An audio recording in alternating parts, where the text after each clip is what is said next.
Welcome in, everyone, to the right side of campus. It's 10 o'clock on a Friday. That means the right side of campus. Me and Donnie Rightside here with you live on a Friday, January 26th, 2018. Donnie, January is about to end. We're heading into February, descending into March Madness. We got the Super Bowl next week. We got the Pro Bowl this weekend. We got all sorts of college hoops tomorrow. We're here to break it down and get you ready for it. We welcome everyone in. I'm the big man on campus. He's Donnie Rightside. Donnie, how you doing tonight?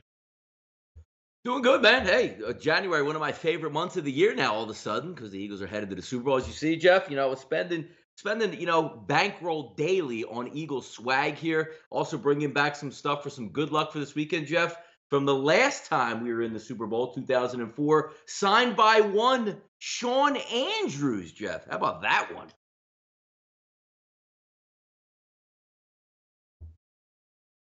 And Jeff's back on it. Stunning. Jeff is stunned right there. Shawn Andrews, a bit of a head case with the Eagles. Yeah. So again, that's a decent person to have. I remember, if I'm correct, he had some mental issues. He did singing about Michael Phelps and all sorts of weird stuff. But we welcome everyone in here on a Friday. Hit the like button. Make sure you subscribe to the page if you haven't. And look, guys, if you're able to do it, retweet on Twitter. It's a major thing. It allows the show to get into hands of people that maybe don't see it on a regular basis. And all the content here at SBR, it's good to retweet. Make sure you're getting all the different shows that you enjoy. Make sure it gets out to people, and you and those shows can grow. So, Donnie, we start off with some morning headlines here.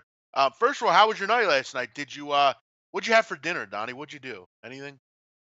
Dinner last night? No, actually, Jeff, the wife went out to Panera, picked up a nice little salad, little grilled cheese action there. Trying to eat a little bit better because I don't need to be, beach bod ready until the summer in my old age. So had a little bit of ate a little bit healthier last night, Jeff. How about you, man? No, I hear you. I try to do that as well. Going to Eagles games and stuff isn't great for diets and things like that. But yeah, I'm making some lifestyle changes. I haven't drank soda in a while, which is good, and all sorts of stuff like that. What did I have last night?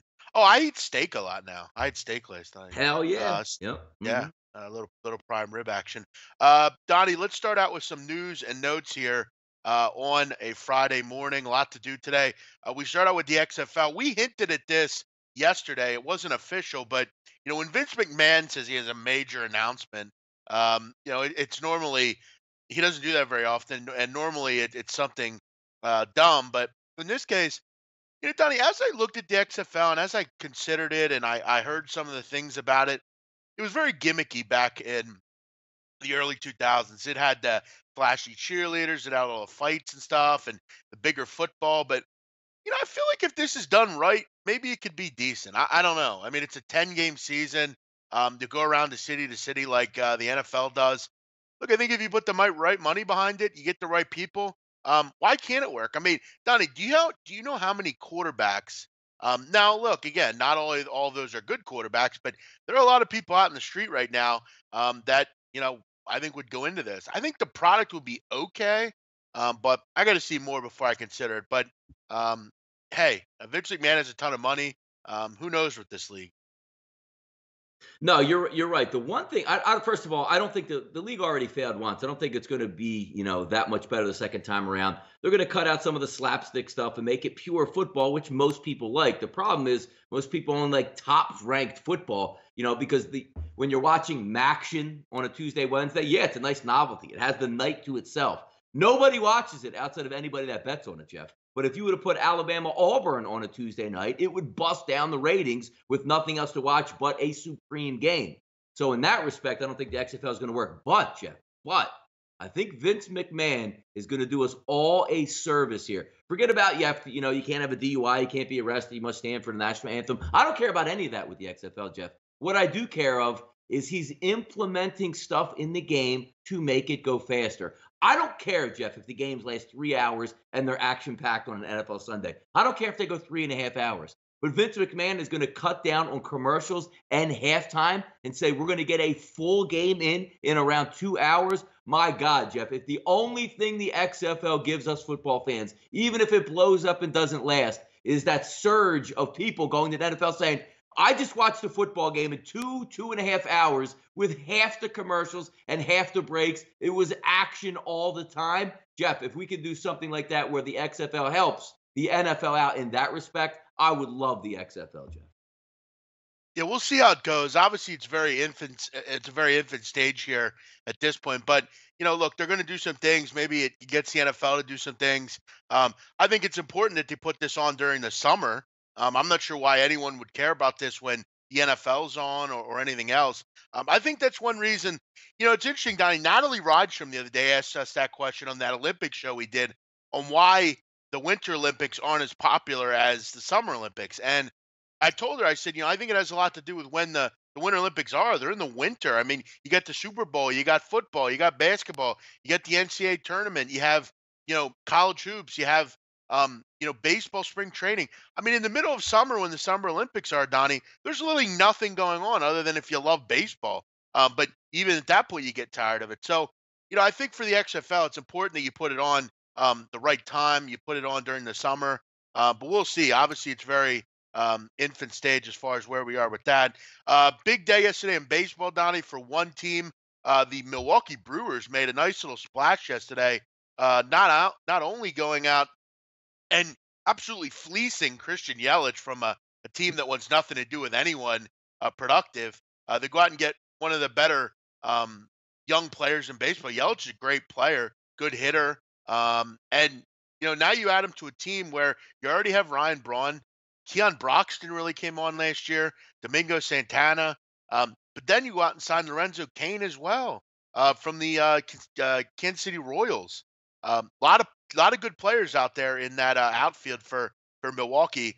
They fleece the Marlins, and then they go out and Lorenzo Cain. Donnie, they're really looking to take on the Cubbies and the St. Louis Cardinals here.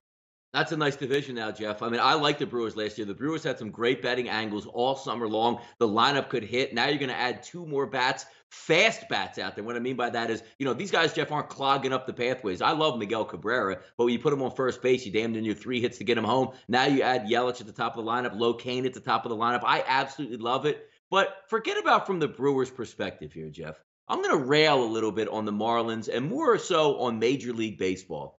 It's one thing like when you let guys into your club and you let new ownership into your club. You can pick and choose from anybody you want, multiple offers out there. You can pick to who you sell to. Same thing if you're buying into a franchise. The franchise, which is Major League Baseball, runs the show. You would have thought something a little bit better saying, look, these guys down in South Florida, they're fickle fans. They've been burned and buried year after year after year with lies and even the stadium that fleeced the taxpayers of Dade County and Florida itself. We need an ownership group that's going to come in here and say, for the first couple of years, money's not an issue. Let's build some fan goodwill. Let's restock our farm system, but let's go out and pay. Let's keep our superstars. Maybe we add a young pitcher there so we can say, you know what? New ownership here, guys. You can believe in us. Instead, what they got was a stripped down job, which I can't even believe they would allow it going on. The Marlins, one of the lowest attended franchise out there. Then you strip it to bare bones so you can make money as the ownership group, not giving a damn about the product that's on the field. That is embarrassing. And the one thing I hold against Major League Baseball is if you look at all the other sports up there, Jeff, there's a cap. Major League Baseball doesn't have a cap, which, again, I don't mind. There's a luxury tax that most teams aren't going to want to go over that threshold. But the fact that Major League Baseball, Jeff, has no floor is straight up embarrassing. How can you have one team with a $25 million payroll pay a team with a $250 million payroll? It's asinine. If you want to have no cap, at least put a floor that says you must spend $140 million on your payroll no matter how you do it, Jeff. I'm so upset with Major League Baseball and how they let them get away with this. Yeah, this is a tired subject. I mean, I'm sick of talking about the Marlins. I mean, it's old, it's tiresome, and look, major leagues don't care. I mean, they're just I mean, you heard Rob Manfred when he was interviewed by Levitard. He had nothing to say. He had nothing to come back with. I mean, this is what the MLB does. And this is why no one watches it. This is why you're having real tough times selling out a lot of these parks. I mean, there's no interest in a lot of these teams. I mean, you go to the Boston Red Sox or the Yankees or whatever, but go to the lower level teams. Miami. I mean, they're going to be incredibly bad this year.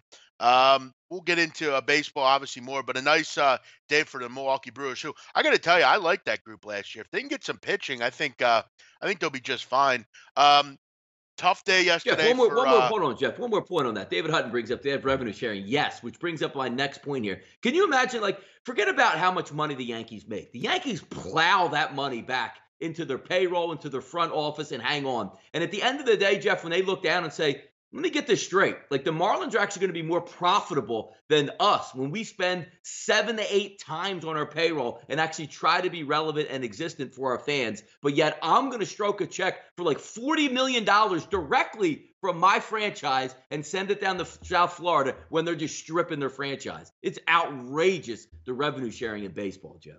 Last point on that. I hear you. Tough day yesterday for Marlon Humphrey. Well, actually, a tough several days for Marlon Humphrey. This story to me is absolutely outrageous. And this is we deal in the NFL. Now, we've talked about a lot of stupid people, a lot of stupid decisions, a lot of bad career moves. But I got to tell you, this has got to take the cake as one of the worst and one of the stupidest. If you're new to this story, basically, it's centered around Marlon Humphrey, the defensive back for the Baltimore Ravens. As many know, Marlon Humphrey went to Alabama University. According to the police affidavit, Donnie, and this is really idiotic. Marlon Humphrey and two unknown females were near the strip of the University of Alabama. They began driving to a hotel in an Uber. Basically, they had an Uber. Donnie, you have to take over here. All right, yeah. They got in an Uber, and there was a couple chicks along with them in that Uber. Now, the weird part of the story goes like usually you would see like if somebody gets arrested, it would be like a fight in the cab, or you held the cab driver You want me to up, or read you it, Donnie? I flashed think I'm like your good. 9 millimeter. Yeah, go ahead, go ahead. All right. So basically, Marlon Humphrey had three females in an Uber with him. They were driving home, I guess, to a residence or hotel or something on the campus of Alabama University. Marlon Humphrey needed his phone charged, so he asked the driver, "Yo, can I borrow your phone cable?" Now, keep in mind, the phone cable the driver had didn't charge his phone, so it was absolutely useless. It didn't work. Humphrey refused at the end of the trip to give the cable back. He then grabbed several other cables from inside the vehicle and exited. The driver then attempted to recover his property. Humphrey refused to give it to him and elbowed him in the side, not leaving a mark. Humphrey also balled up his fist, acting as if he wanted to fight. If continuing to try to retrieve his property, when Humphrey exited the vehicle, he damaged additional property belonging to the guy. So basically, he's gotten robbery charges basically for stealing a phone cord that absolutely had nothing to do with him and wasn't his. Now, keep in mind, Marlon Humphrey is plenty of money. The Chargers are valued at $15. What on earth is Marlon Humphrey doing here? What are your? He had to have been on drugs for doing this. No, maybe he didn't want to Yeah, make get either high or drunk and just was upset. Like, you know how Jeff, you like, you're in the car with three girls, like, yo, I'm about to call my boys up. Let me send some text. Oh no, I don't have enough battery here. So you want to get a quick charge in there and you're drunk already and you plug the charger in, the charger doesn't work, and you start because Jeff, I mean, we've all had chargers that burn their way out, don't work anymore. You're furious at that point, you're a little bit drunk, you just want to get back to your place. So they don't work. You just start grabbing stuff, and you're just what? I mean, he's not that old of a guy. I'm sure he's under 25, just acting like a knucklehead. But huge story about that too. Even where your own team, the Baltimore Ravens, have to say we're investigating the situation here over a $15 charger. Come on, Marlon, be better than that. that Alabama University, there's a shit show going on down there. You got people stealing chargers and trying to fight people. You got kids from New Jersey, girls that are chanting racist shit on Instagram. I mean, that's a weird place down there, Alabama. Weird state. Um, Yes, but Jeff, the ultimate comeback though is if you put on Instagram or Finstagram or whatever you're doing out there, and you're putting racist stuff on there. The best way to come back and say I'm not racist is look, I sleep with those football players, so at least you yeah, can I believe it had a little sex bit. with I had sex with a black guy. That doesn't mean I'm racist. Uh, that's like all these racist people that like they always say, "Well, I have a I have a ton of black black friend. friends." Yeah, it's like okay, does that negate you being racist? I mean, how do we know you're telling the truth?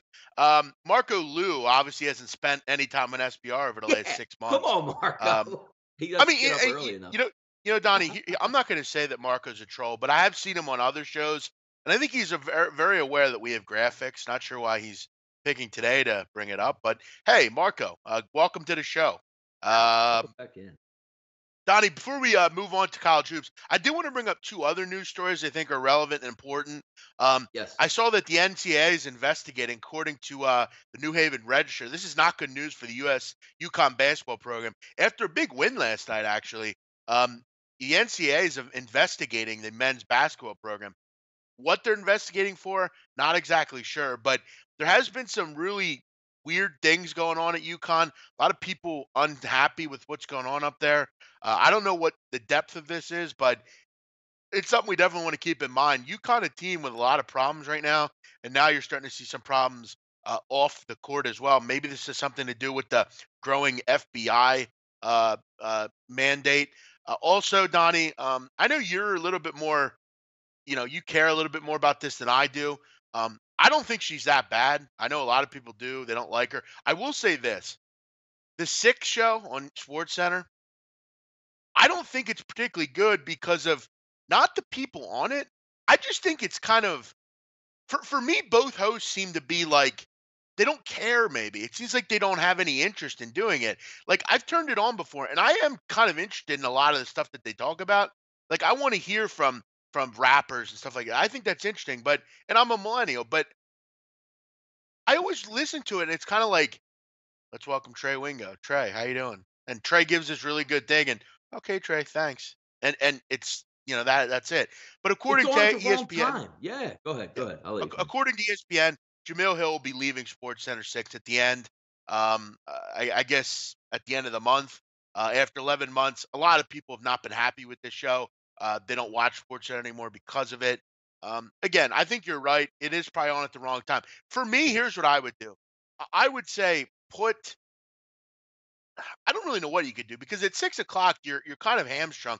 I would go back to just having a regular sports center. I'm not really sure why this is on. Put this on at 3 or 4 o'clock. You put this on before, like on ESPN they have Sports Nation, Yep. Lebitard, Yep. the pardon or the pardon the interruption or whatever, and the other around the horn. Put this on before Sports Nation. Put it on at 3:30 after Fox or NFL Live, put it on for half an hour. Have them interview Two Chains or someone else, and that's it. You know, you're right. It's on the wrong time, or just not have it It's on at all. branded wrong. It's branded wrong. Like they put Sports Center. That's not Sports Center. Like their Sports Center brand from as long as you can go back to the early '80s, Jeff, with sports.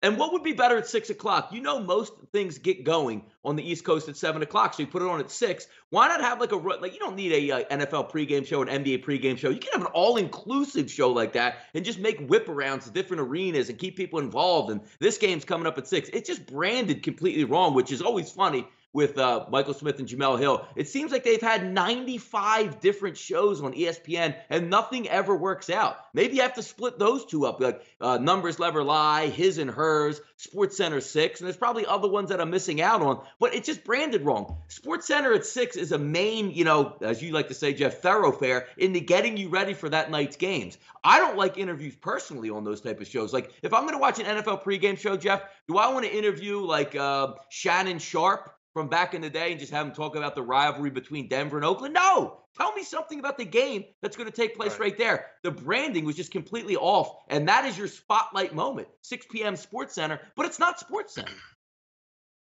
Well, I will say this: ESPN, if you're interested in SBR, I'm sure Zach Jones might have something to say. Maybe he'll get involved. Maybe we could be on there someday, Donnie. They put all the shows. I wouldn't mind. Maybe SportsBit will take over for Sports Center, Jeff. Maybe Paul Howard will come back. Let's move on, Donnie, to something else here. We moved down to college basketball. Wanma, oh wow, Wanma on the ball today. He already moves it down. Thank you, Wanma. Donnie, actually a very fun night last night in college hoops, and what a win for the Penn State Nittany Lions. Who, by the way, Donnie, Keita Bates-Diop, little bit of injury hijinks with him all day. It was possible that he wouldn't play in the game. Then right before the game, he was probable. He had a huge game, hit 3 big threes, one to go ahead with about 5 seconds to go. But you know what, Donnie? Tony Carr wasn't ready to go home just yet. He hits a big shot and they win the game. This is a huge win for Penn State. It's a resume builder, a game that if they're going to make the tournament, they had to have. This might be one of those games at the end of the year that might propel them into the NCAA tournament if they're a bubble team or something like that. A big win for the Nittany Lions here on the road.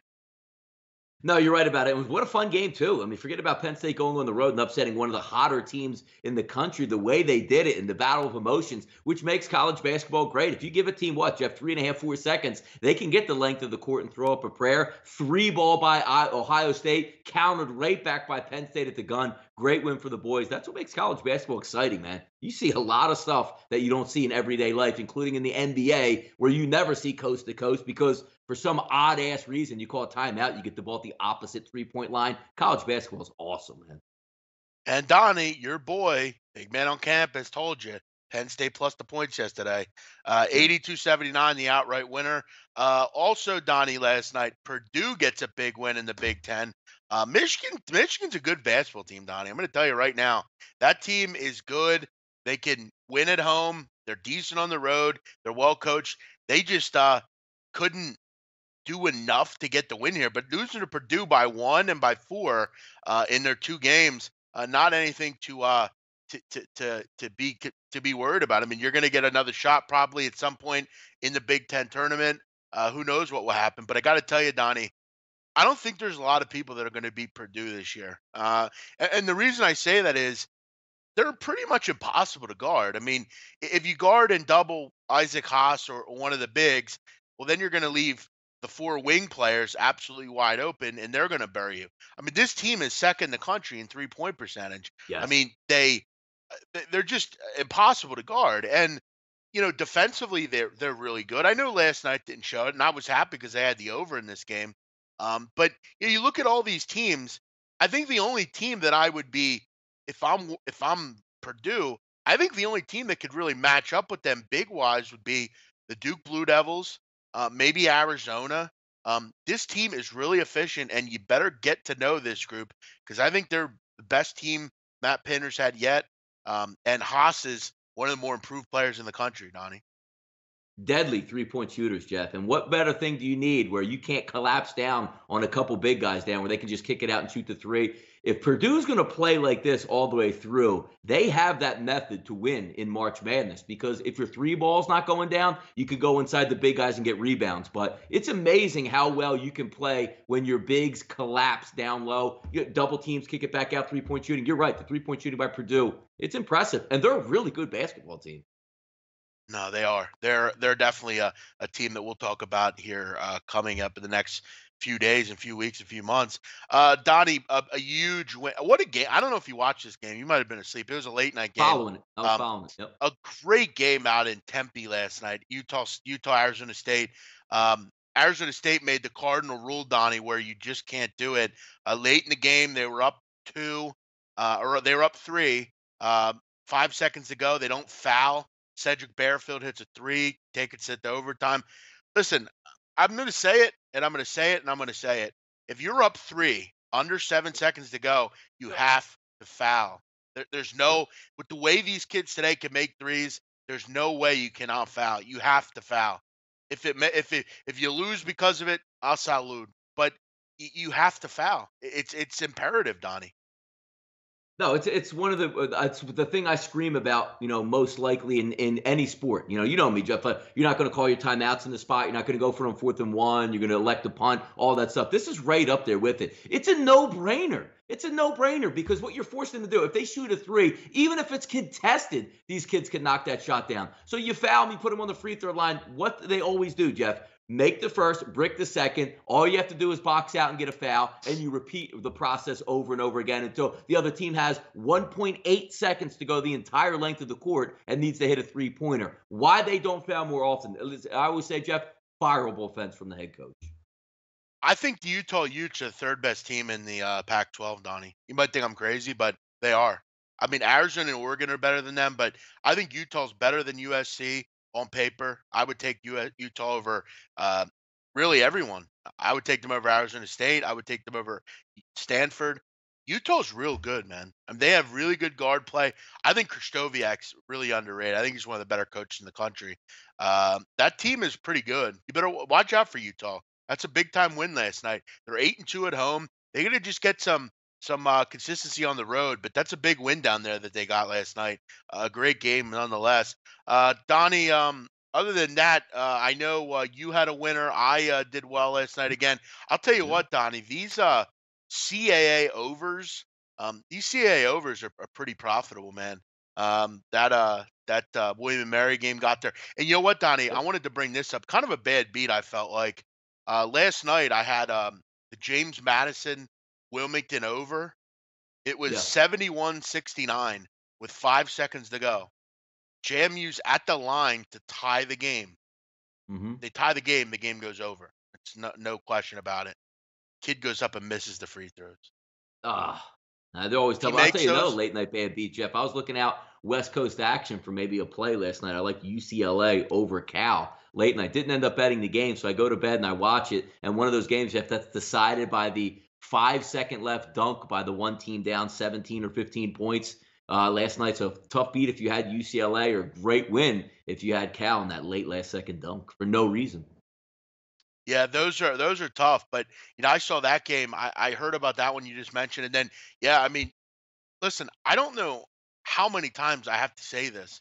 If you're betting on teams that can't make free throws, you're not going to win.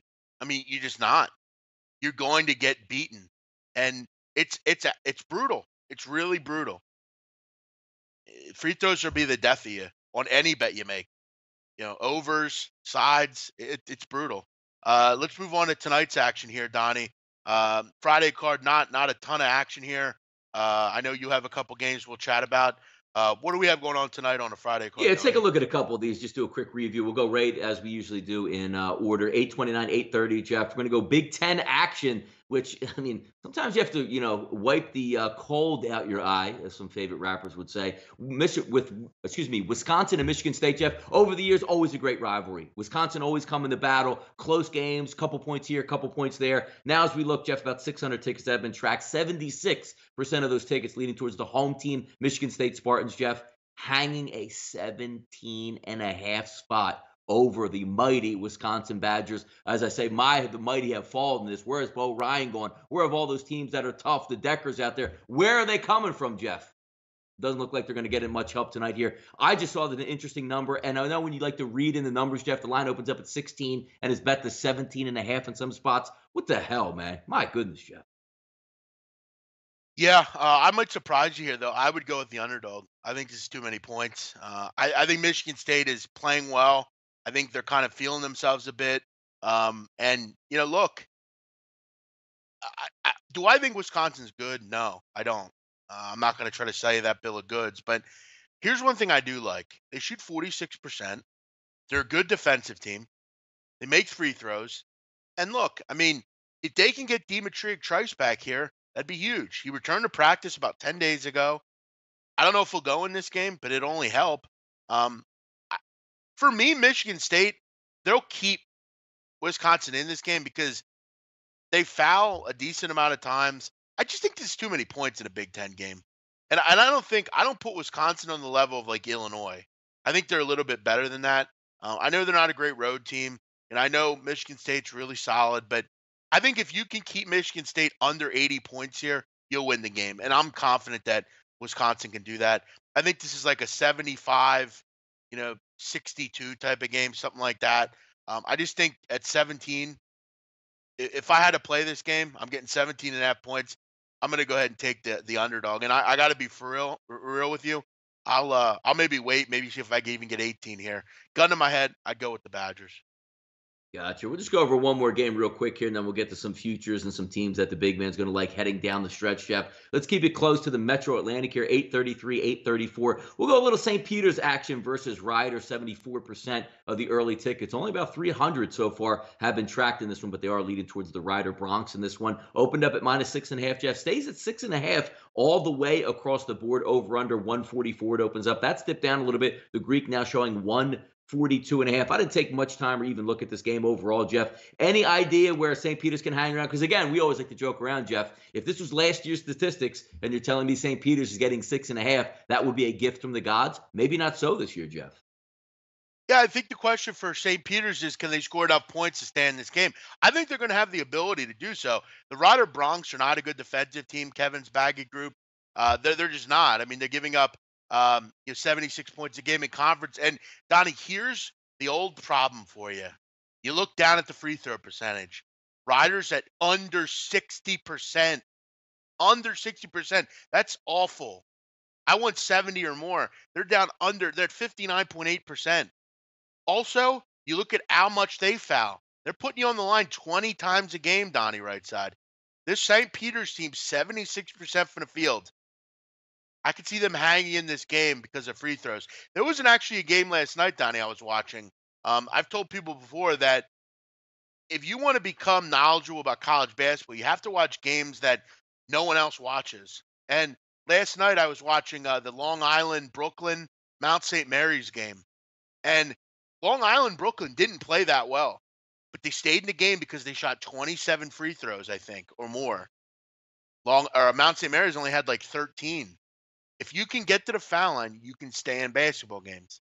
St. Peter's, they're going to get to the line in this game. They're going to make their foul shots. If they can shoot honorably in this game, I think they'll hang around because I don't think Ryder is good enough on the defensive end, and they're not good enough on the foul line. They'll leave 10 to 12 points on a foul line here. That's just what Ryder will do. To me, St. Peter's, you're going to try to slow them down. I think they'll have some success with it. I would go with St. Peter's if I had to here. Jeff, one more game just to take a quick look at, action here tonight, 8:21, 8:22, Buffalo and Ohio. I call Buffalo right now the Bulls, Jeff, the smashing machine of the MAC. Just seems like they're running through everybody. They're going to hang a 7.5 as they head to Ohio. Ohio's been up and down this year. A lot of injuries, a lot of good players. And of course, you have guys that are really good guards leaving them to go to better pastures after their graduate transfers there. 37% of the tickets matching Ohio tonight, over under at 157, 157.5. Hard to step in front of Buffalo right now. Sometimes when teams are playing well, Jeff, not always the best thing just to fade them and say, well, here's a spot on the road on a Friday night that they might be able to get beat here. But again, you're looking at winning by close to double digits on the road. But one of those things, do you step in front of those teams? Because, Jeff, Ohio State was hot. Stepped in front of them last night on a road team there with Penn State. They got the outright winner there. Any ideas here on Buffalo and Ohio if they can continue their magic? Yeah, I mean, it's tough to step in front of them right now. I mean, you're Yeah. totally right. That's a great point by you. And they're winning every game seemingly by double digits in this conference. They're 6-0-1 to the number, scoring over 88 points a game. That's impressive. But here's another problem for Buffalo. They're another team, Donnie, that foul a lot, 22 times. And I know I'm sounding like a broken record here, Donnie, but this is what you have to find if you're betting on college basketball. You can't continue to play games like this that these teams do these sort of things in. You're going to rip your hair out. You're not going to be happy. And this Ohio team, look, do I like them? No. But they're good offensively for the most part. They're good defensively. I'll tell you what, though, I'm not looking to step in front of it with Buffalo. All I'm saying is, if you bet Buffalo, don't be surprised if this is a close game in this one, just because I think Ohio is a little bit more capable. They're at home here. They played pretty well there.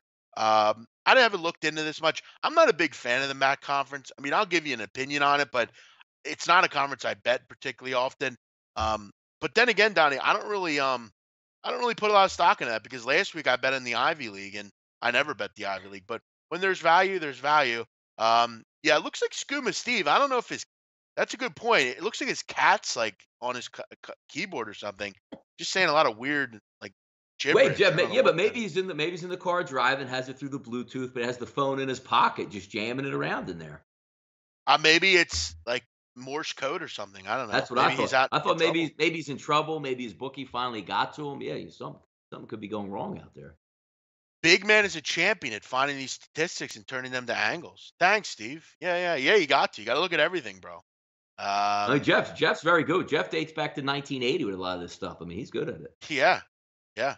David Hutton, this show is so good. I'm now purposely not scheduling work meetings between 10 and There 11. you Thanks, go. David. Yes, absolutely. Good for you. How about that, SPR? Yeah, Everyone take hates me, that, but hey, SPR. there's a Yeah. couple people that like me. Take that, SPR. To Zach, make sure we're watching. Okay. Don't drive in cap. Good point, Austin, guys. Very good point. Donnie, last night I had a guy on my show that came on and said that he made it. Now, keep in mind, this was a joke to him. He comes on and goes, "I hope these plays win. I got child support to pay." Ooh, And like, I initially was just like, wow, that's not funny. Like, what's funny about that? You're a deadbeat dad. Like, there's nothing funny about that, dude. And then he goes, Jeff, oh, it's just a you're joke. pulling people up, man. No, you're pulling people up. You are literally paying bills out there for people, Jeff. That's what we come on the air to do. Like we are coming Yeah. on here to pay your bills for you. Welcome in. Yeah. So I do want to let all the fuckboy haters know, take a listen to this record. Because again, I don't document. So, 82 and 48. So suck my cock if you have a problem. Okay. How about that? Donnie, what's your record? I'm up 28 units, by the way. Over I'm 4 and 28 0, units. Jeff. I'm 4. I told Good. you I'm 4 and 0. I'm thinking about shutting it down for the season and just taking my money and running, good or bad on that, Jeff. I Leave all the clients and subscribers out there. Say, look, you got 4 and 0 out of me. That's good enough. And thanks for the money. So between Donnie Rightside and I, now keep this in mind, all between us, we're both up combined 32.1 units.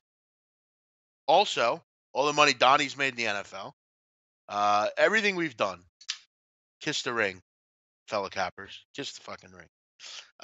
We don't come on here and tout 8,000 games a day or 1980 stats or nothing. We come on here with real knowledge. Can I get an amen, Juan Ma? Give me an amen. Oh, Yeah, I think he went to the bathroom, Jeff. We're talking a little maybe too he long. doesn't. Maybe he doesn't agree. Well, if you give us an amen, give us an amen. Uh, Yeah, maybe he can't talk, Jeff, because this might be our last show on the air for some reason. well, I know he's out there because he's got to hit the button soon. Juan Ma, you there?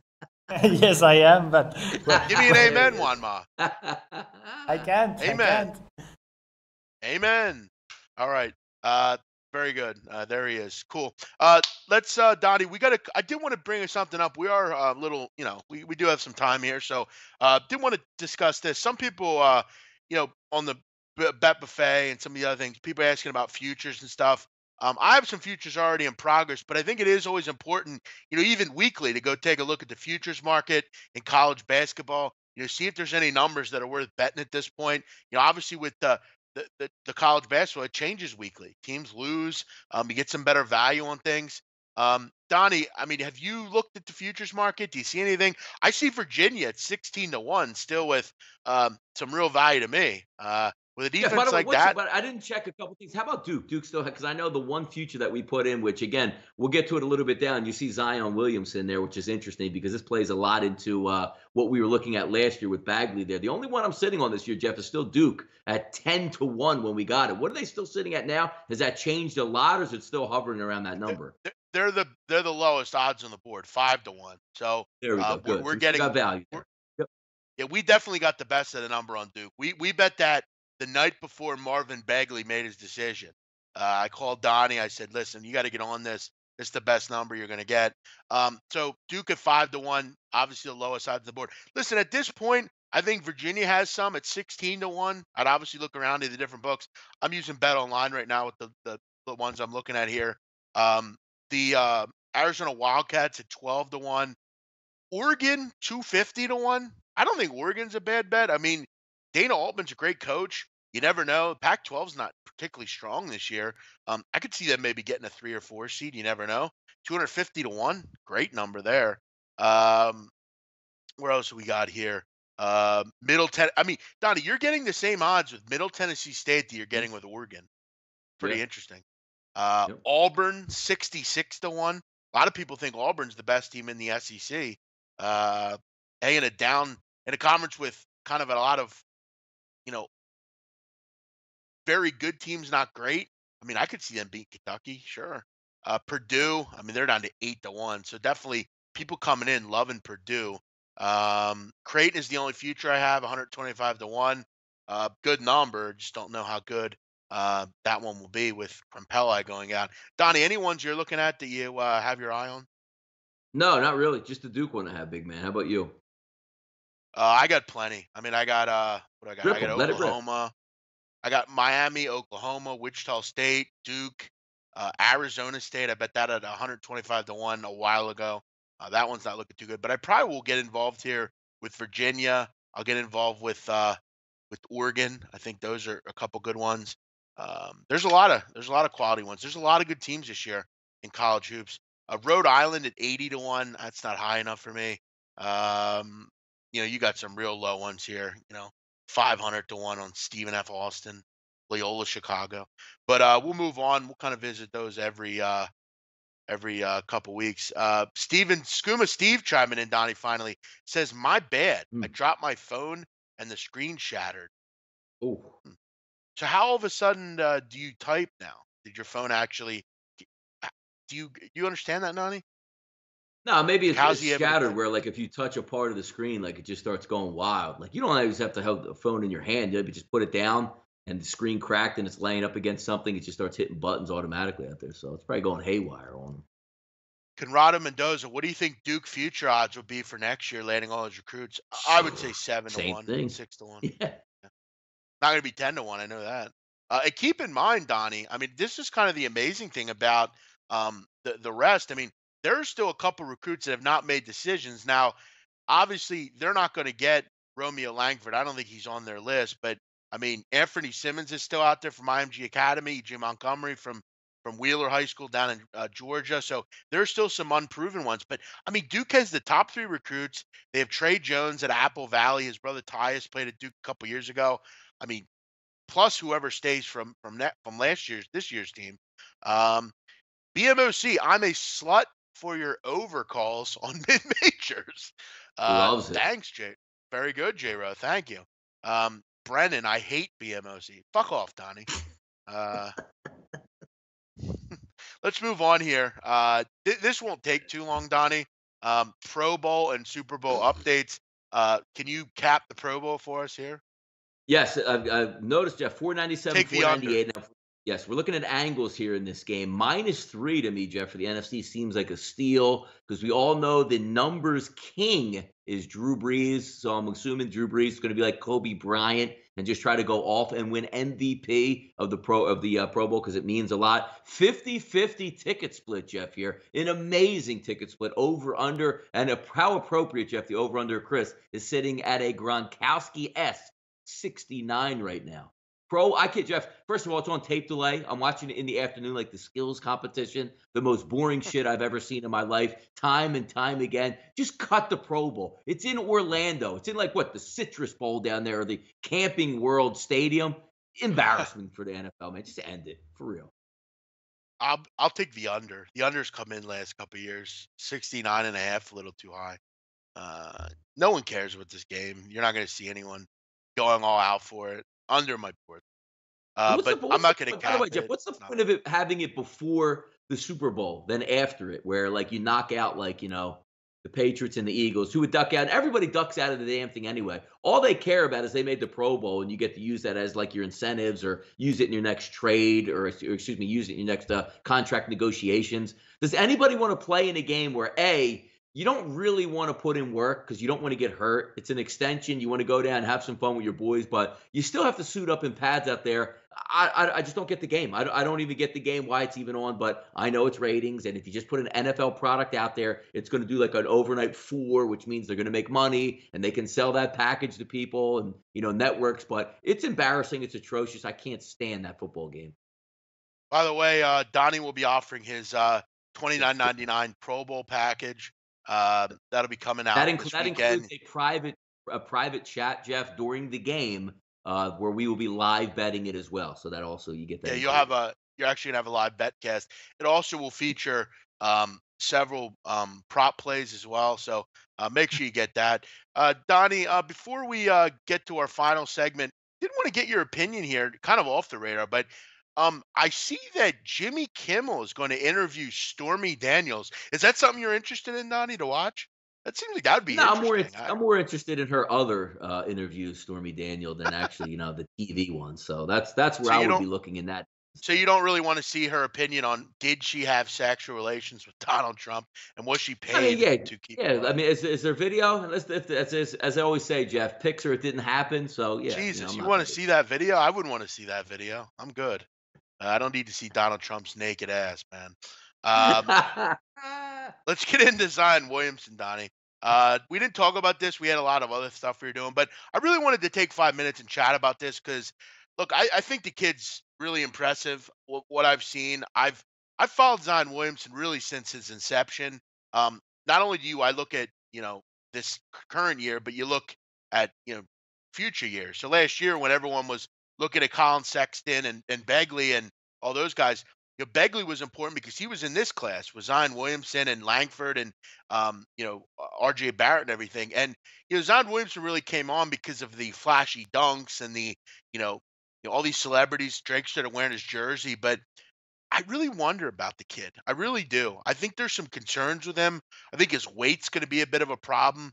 I'm concerned that he gets into this rut where he doesn't become a Caleb Swanigan and lose weight. He becomes a little bit more like a tractor trailer kind of player that never is able to keep the weight off, and it's a bit of a problem. I hope he seems like he has good people around him. Hopefully, he can make sure that doesn't become a big problem because when you're a college basketball player, you have to obviously be in shape.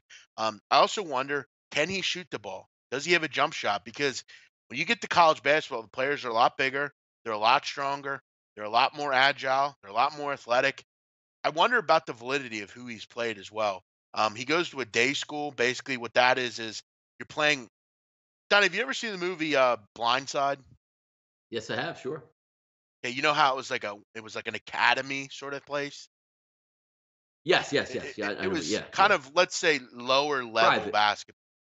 Yeah. And if you've watched any of the Zion Williamson videos, I think it's important to not only watch him but the players that he's playing that don't exactly look like high level competition. Now I know people will bring up, well, big man, he plays at AAU. Okay, that's you're fair with that, but keep in mind, can he shoot the basketball? Can he put the ball on the floor? Can he do those things? Listen, running out and dunking, a lot of people can do that. I'm sure if I was a little bit taller, I could do that, and Donnie could do that. Um, I need to see more of a game from him. And look, going to Duke, he'll get his help and he'll get a year older. But my real concern with this, Donnie, is this not the final nail in Brad Brunell's coffin? It has to be. I mean, he is not a good coach at Clemson. And this is further representation of why no one wants to play for the guy. He's a failure. He never wins. When will Clemson wake up? They have such a great hire in football. Why do they keep going back to this guy in basketball? I don't get it. He's not any good. He does nothing well. He never goes to the tournament. And if he does, he's out in the first weekend.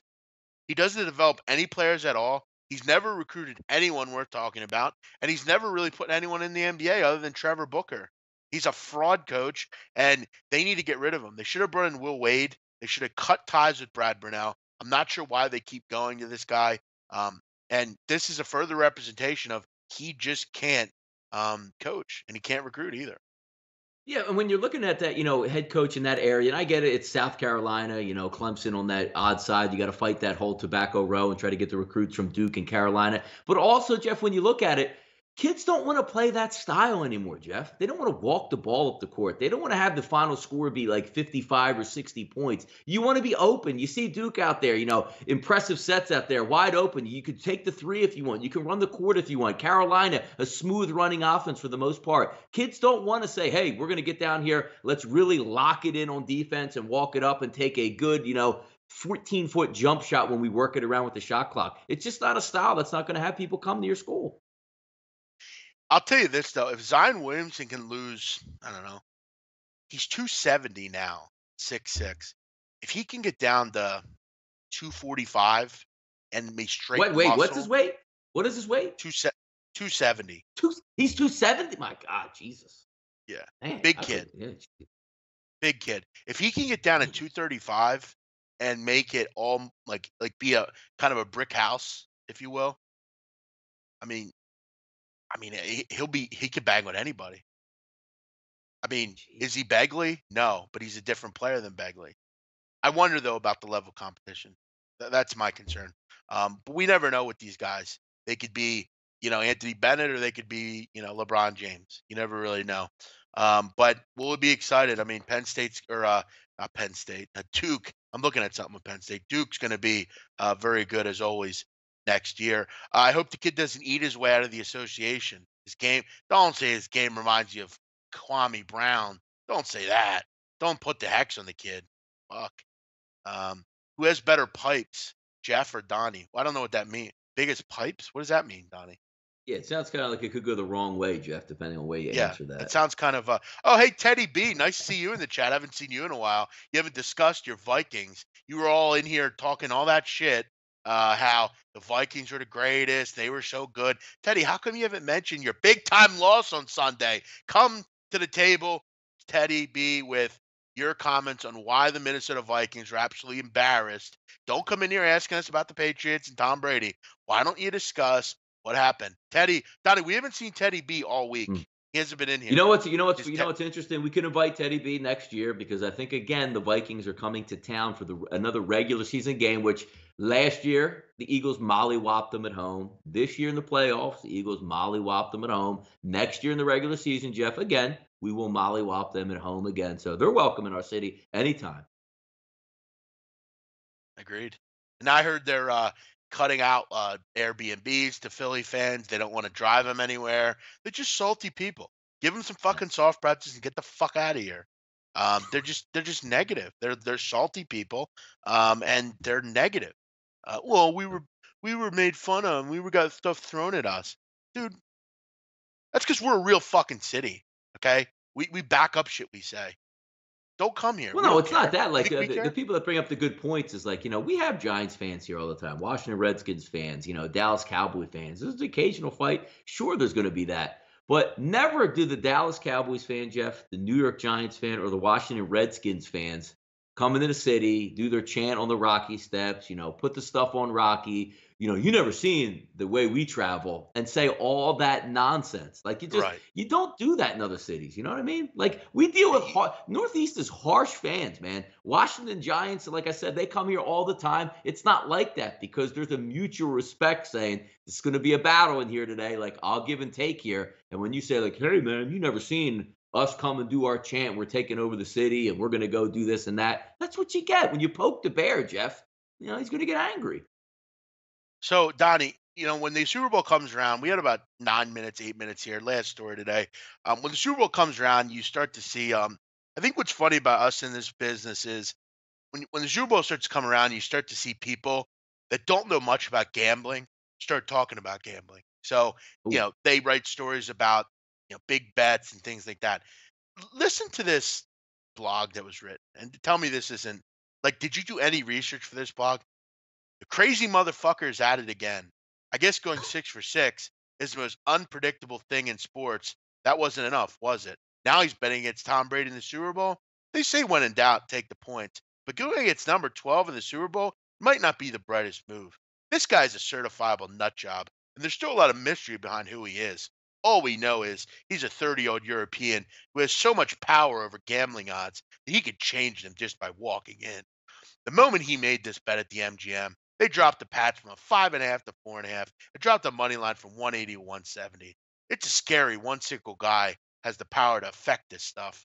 If RJ Bell initials tweet is legit, then this guy isn't close to being done pouring in money on Philly, and the line could be all in for an even bigger swing towards Philly's way. So I Jeff, could it guess be this guy Gambler? doesn't. Could it be Gambler out there? Is that him Well, doing I, it? Well, I don't know, but I guess this guy doesn't know that other people can also bet on the Super Bowl, and you might have other bets on the other side, and the line could maybe go up. Maybe this guy doesn't know that. But who's Gambler? Who is that? Oh, that Remember the guy guy. with the Yeah, maybe yeah, it's Gambler running around Vegas. He's got hundreds of people that buy picks from him. He probably doesn't even know who the starting quarterbacks in the Super Bowl, but that doesn't matter in gambling. yeah, yeah. He doesn't look at that stuff. It's only about line moves for him. He only bets smart. But again, betting on NBA Summer League prop Parlays, parlays yes. And isn't parlays. good enough. Teddy Basic has gambling. disappeared. Teddy's gone, Donnie. Damn it, We Teddy. lost. Teddy, are Must have you lost his. okay? Is it Teddy Covers or Teddy B? No, Teddy it's Teddy covers, B. yeah. Teddy Covers would definitely respond. Teddy B is not. So Donnie, that's it. Also, Meek Mill will be able to watch the Super Bowl. Did you hear about this, Donnie? Yes. They, Good for they did a Meek. big write up in the Daily News about it. According to SCI Chester, Meek Mill will get to watch the Super Bowl. They actually also, Donnie, listed the commissary items that Meek has the ability to buy to have a party. And I don't know if you know, Donnie, but you can have parties in jail. Obviously, in the big day rooms, you can have parties. You can Yeah. buy, all sorts of things. You kind of whip up little stews and tacos and all sorts of stuff. Yeah, but does So it get heated? Because they're betting cigarettes, they're betting cartons, they're betting, I think everyday that's a items in concern. there. There's got to be some Yeah. factions in there. There's got to be some Patriot fans and Eagles fans. McGuards might have to get called in on this one. Well, as you know, Donnie, one of my best friends is in prison currently, and he tells me all the time that they bet with soups, like Top Yep. Ramen. Yeah, And sure. yeah, I mean, I would think it probably would get a little heated. I mean, let's say the Eagles lose this game on a field goal at the end, Yep. and don't, yeah, I'm sure they have some concerns there. But um, as we know, Meek's a big Eagle fan. I'm sure he'll be watching this, and it'll be good. But other than that, Donnie, that's it for today. Hopefully, everyone enjoyed the show. It's that time, Juan Ma and Donnie, that we say goodbye. Um, Fuck Meek. If y'all were locked up, he would care less. Okay, settle down, Alex. I mean, we're here If to I was report locked up, I news. probably would care Oh, more because I don't have anything to look forward to other than that. It's probably the biggest thing of all time for me right now. yeah. Alex Vishniakevsky, he's a troll. I've seen him in other chats. He just, that's just who he is. But glad to see you listening, Alex. Thanks for adding to the listeners today. What's the lock of the night? Says Matt Strope. I don't know just yet. I haven't decided. I will have one play tonight. And we'll get to that a little bit later. I don't know what I'm going to be on. Not a big card, Donnie. Do you have anything you're looking at here? No, I have not surveyed the card yet. I will be doing so this afternoon as usual. If there's something there, me and the big man, we'll keep it low. It's no harm tonight if there's only a couple games on the card, those numbers don't check out. Flip the page to Saturday. You can just go. It'll take you 19 hours to study that game card tomorrow. And Jeff, there's going to be some gems on tomorrow's card. Well, So I it's will say Friday. this. You know what I mean? Come on. I do have my eye on the Wagner St. Francis game, and I actually do have my eye on Seattle and Cal State Bakersfield. Those are two games that I have my eye on. We'll decide on what we're doing there a little bit later. Also, make sure you check out all of the different shows that we have. Donnie and I will be back on Monday, every Monday to Friday, 10 a.m. But I'll be on tomorrow with Ian Cameron at 11 o'clock a.m. We'll go over the absolutely Hockey card, huge yes. college basketball card.